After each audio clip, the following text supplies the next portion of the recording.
Hey folks, and welcome back to Writer's Bone. I'm Daniel Ford. I'm Sean Tuohy. And Sean, once again, unfortunately, we have to talk about a Hollywood death. And this one hurts. This one hurts a lot. This one's painful for both of us. I think Yes. for everybody. Anyone who was born in the 80s. Yeah. Yeah.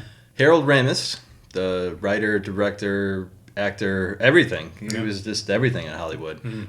Died today. Today is Monday, February 24th, at the age of 69.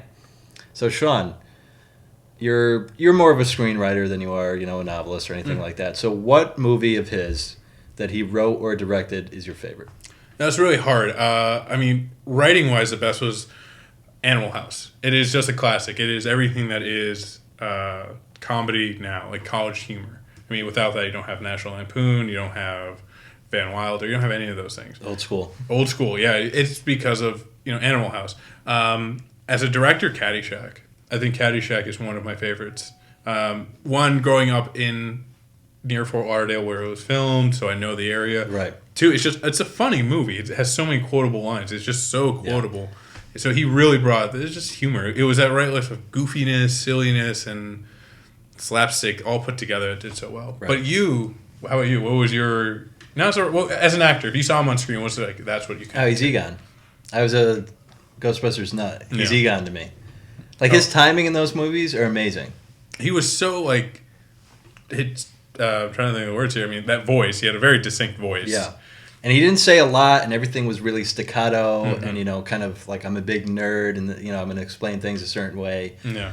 But, his timing was so good. There's a scene in Ghostbusters 2 where they're turning on their proton packs. They're in the courthouse. And Peter goes first, Bill Murray, and he goes, Doe. And then Ray goes, Ray. And he's all excited to say Ray because that's his name. Yeah. And then, of course, Harold Ramis is like, Egon. And he sings it, and it's such a weird Egon moment.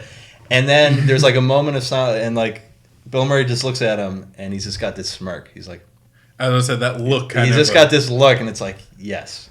That's how you know when someone's just totally nailed the character. When something that you even say, like a motion or a facial tick, that's what gets you. He had that, and he did that smirk multiple times in that movie. That look, I know what you're talking about. That there's more going on here. I'm not so stiff and quiet. I get crazy. Yeah, even with the slime, when Peter Venkman asks Ray, "You're not sleeping with it, are you, Ray?" Egon's face, his eyes just go up, and he's just like, "Let's talk about something else." Yeah. And that was he was fantastic as an actor, a writer, director. I mean, he even made guest appearances in the later part of his life. Unfortunately, he had an illness that really kind of took him out of the pictures. I think one of the last things he did was Year One. He had a little cameo in that. Before that was Knocked Up, and he was great. He was like a dad.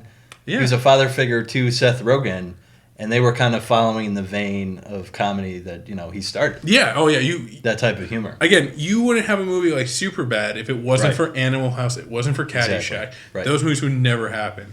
And I love it because Harold Ramis just played the straight out dad. Who's like, listen, I don't know what advice to give you because I don't have any.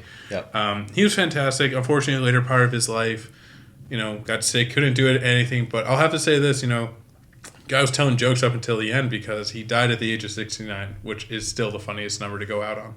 Yeah, agreed. So we will definitely miss you, Harold Ramis, and R.I.P. Egon.